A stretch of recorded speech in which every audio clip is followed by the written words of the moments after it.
Oke, mungkin untuk sesi siang hari ini untuk agar lancar ya, mungkin suara nanti bisa teman-teman kondisikan ya untuk teman-teman yang sesi pada pagi ini.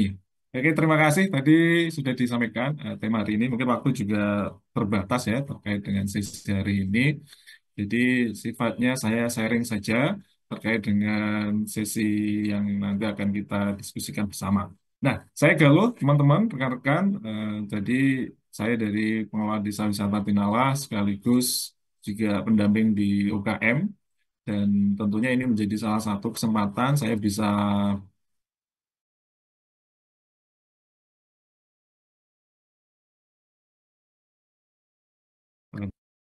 berjumpa aktor usahanya masing-masing. Tentu ini menjadi kesempatan nantinya kita bisa terus mengoptimalkan ya pengembangan usaha kita di era saat ini ya. Jadi bagaimana pengembangan usaha salah satunya itu dipengaruhi juga dengan adanya teknologi ya. Ada empat faktor yang bisa menjadi penguatan dalam pengembangan ekonomi kegiatan usaha ya. Selain kebijakan, ada market dan juga bagaimana sosial budaya kita, dan satu adalah teknologi ya. Dan tentu teknologi ini akan terus berkembang ya teman-teman. Jadi era saat ini tentu berbeda ya dengan 10 tahun yang lalu, dan ini menjadi kesempatan kita untuk agar lebih baik lagi, apalagi dengan yang era teknologi saat ini dengan kecerdasan buatan atau AI. Nah, ini menjadi salah satu kesempatan kita untuk bisa eksplor ya. Kemudian tentu banyak sekali nanti manfaatnya ya, apalagi untuk skala-skala usaha kecil ya. Ini tentu nanti bisa kita banyak eksplorasi terkait dengan pengelolaan usaha ya. Kalau kita melihat di usaha tentu banyak ya, pertama terkait dengan SDM ya, pemasaran ya, operasional dan lain sebagainya. Nah, ini yang tentu menjadi kendala banyak ya di pengembangan usaha, kita keterbatasan SDM ya. Padahal usaha kita harus terus berjalan dan berkembang. Nah, kemudian terkait dengan produk, ya, terkait dengan operasional dan bagaimana nanti strategi pemasarannya. Nah, tentu kecerdasan buatan ini banyak sekali nanti manfaatnya yang bisa kita ulik ya. Jadi saya sifatnya sharing kalau terkait dengan pemanfaatan AI ini kecerdasan buatan, saya kira rekan-rekan ini saya yakin ya pasti banyak eksplorasinya ya, dan tentunya sudah banyak menggunakan untuk pengembangan usaha. Nah, ini saya dalam kegiatan tentu saat ini memanfaatkan ya berbagai macam kegiatan, termasuk dalam kegiatan saya sehari-hari mengelola desa wisata dan juga kegiatan UMKM, dan ini menjadi salah satu kesempatan bagaimana nantinya teman-teman ini ya kita bisa membuat suatu inovasi-inovasi. Jadi bagaimana potensi-potensi ya, karena saya juga di Parekraf. Parekraf ini bagian dari pengembangan UMKM. Nah, ini bagaimana kita bisa mempunyai ide-ide usaha dari potensi-potensi yang ada. Nah, kita bisa manfaatkan salah satunya nanti dengan kecerdasan buatan, bagaimana produk-produk yang nantinya bisa ini diminati dan lain sebagainya. Nah, tentu ini kita banyak sekali pilihan ya kecerdasan buatan di era saat ini ya. Apalagi semua platform yang sudah besar ya seperti Google, Microsoft ya, itu sudah banyak mengeluarkan kecerdasan-kecerdasan buatan untuk membantu kita. Ada Copilot ya, kemudian ada Gemini, dan saat ini banyak sekali bermunculan kecerdasan-kecerdasan buatan sesuai dengan peruntukannya ya. Jadi banyak sekali. Jadi kita harus bisa memilih juga kecerdasan-kecerdasan buatan apa yang nantinya itu bisa relevan dalam pengembangan usaha kita. Dan ini yang nanti tentu perlu kita kurasi ya dari sebanyak itu ya, sebanyak itu tools untuk kecerdasan buatan, kira-kira apa sih yang bisa kita manfaatkan untuk kegiatan-kegiatan membangun usaha. Nah, ini beberapa contoh ya yang kami buat di desa wisata Tinalah ya. Ini ada beberapa contoh ya. Kalau di tampilan ini ada mock up. Nah, ini kami buat juga dengan kecerdasan buatan. Jadi mempercantik ya visual di media digital. Jadi ini menjadi salah satu. Kita tidak harus mempunyai background yang tertentu, tetapi dengan foto sederhana kita bisa optimalkan ya bentuk-bentuk itu, produknya bisa disesuaikan dengan tema-temanya. Nah, itu bisa nanti kita manfaatkan dengan kecerdasan buatan.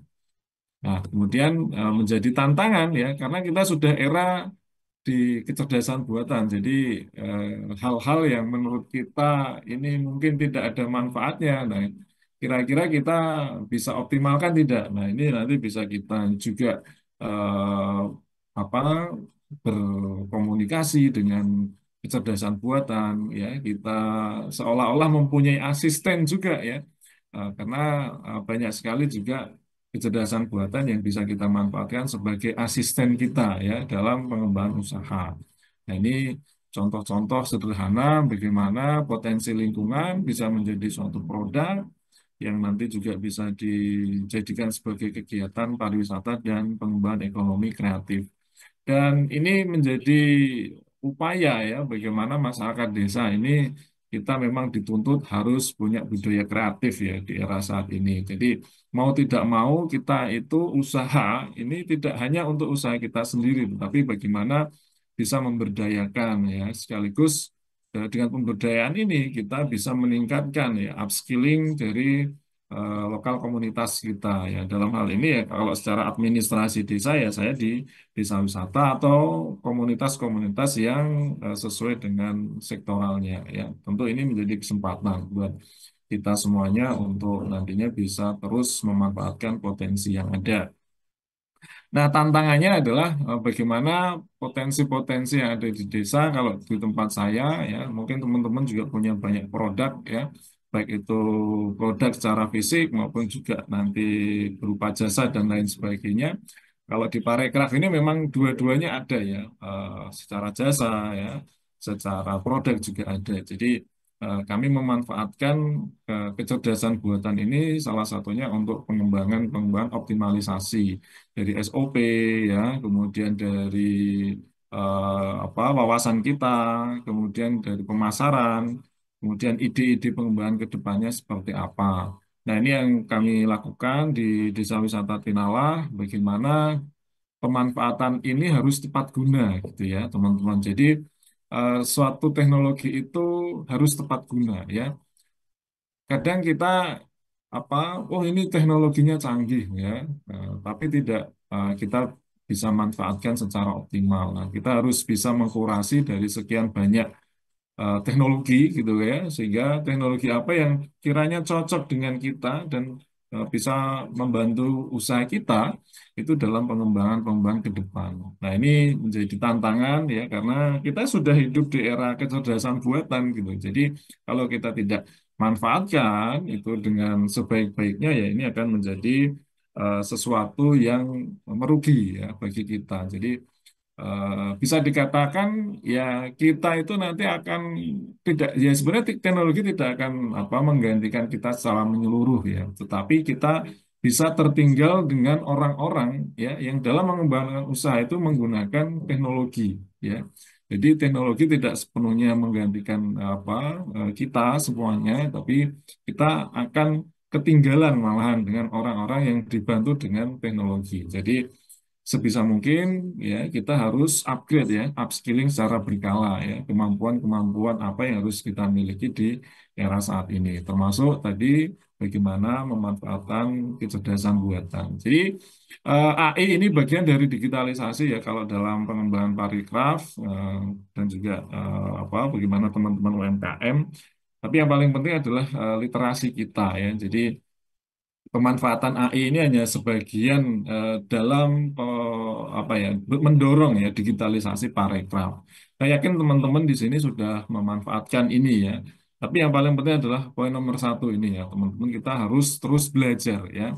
Jadi dimanapun kondisi kita, walaupun usaha kita sudah berkembang saat ini sudah maju, kita tetap wajib ya harus mengupdate informasi-informasi yang ada di era saat ini. Jadi apalagi dengan kecerdasan buatan ini juga sangat penting untuk kita pelajari karena tentu AI atau kecerdasan buatan ini akan baru terus ya, baru terus ada hal yang baru dan akan mempermudah kita.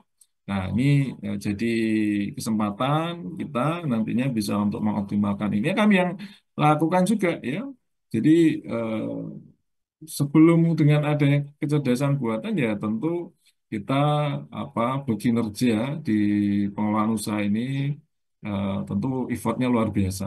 Nah, apalagi terkait dengan kecerdasan buatan ini kita bisa dimudahkan ya, terutama terkait dengan pengembangan ide, pemasaran, ya administrasi. Nah, ini bisa membantu kita dalam menganalisa suatu kegiatan usaha.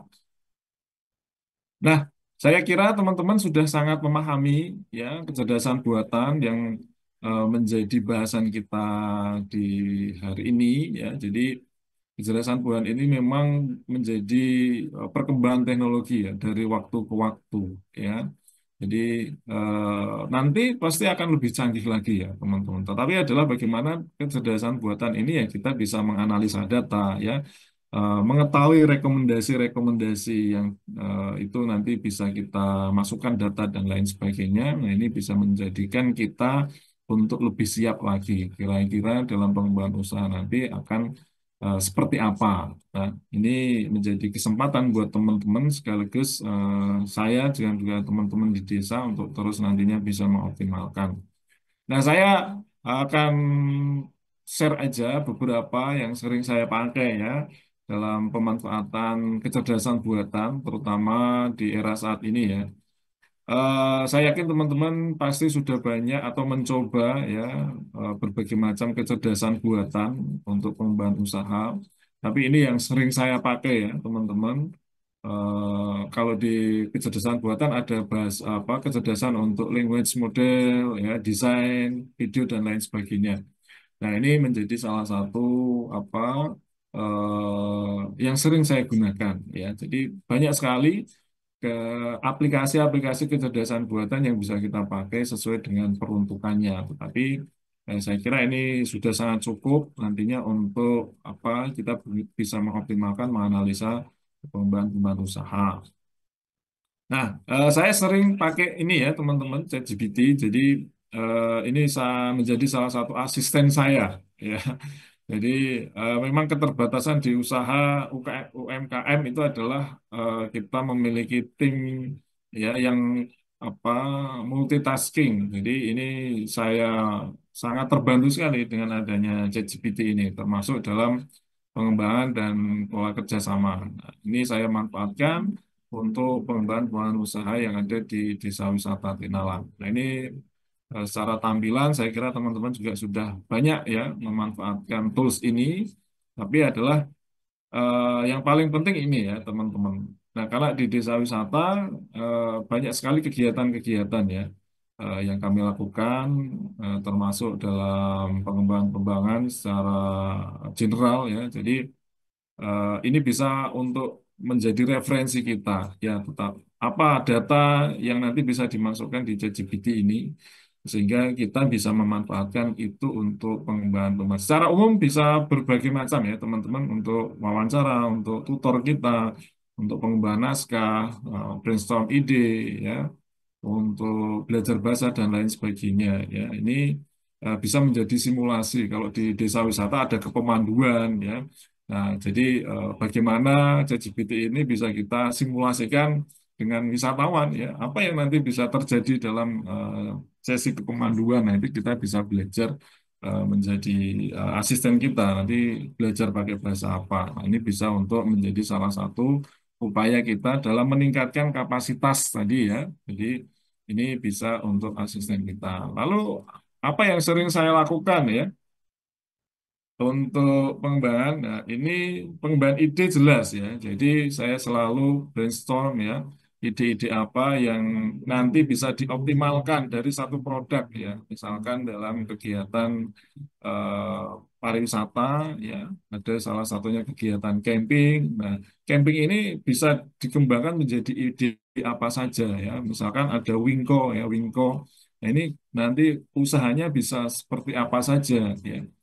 Apakah hanya jualan produk? Oh, ternyata tidak ya. Setelah kita berkomunikasi dengan ChatGPT banyak sekali ya, termasuk menjual gastronominya ya. Jadi membuat suatu edukasi bagaimana cara memasak wingko ya di tempat wisata. Nah, itu juga menjadi salah satu ide bisnis. Nah, kemudian produk itu juga macam-macam ya. Nanti ketika apa dimasukkan di data ChatGPT, apa saja yang bisa kita kembangkan.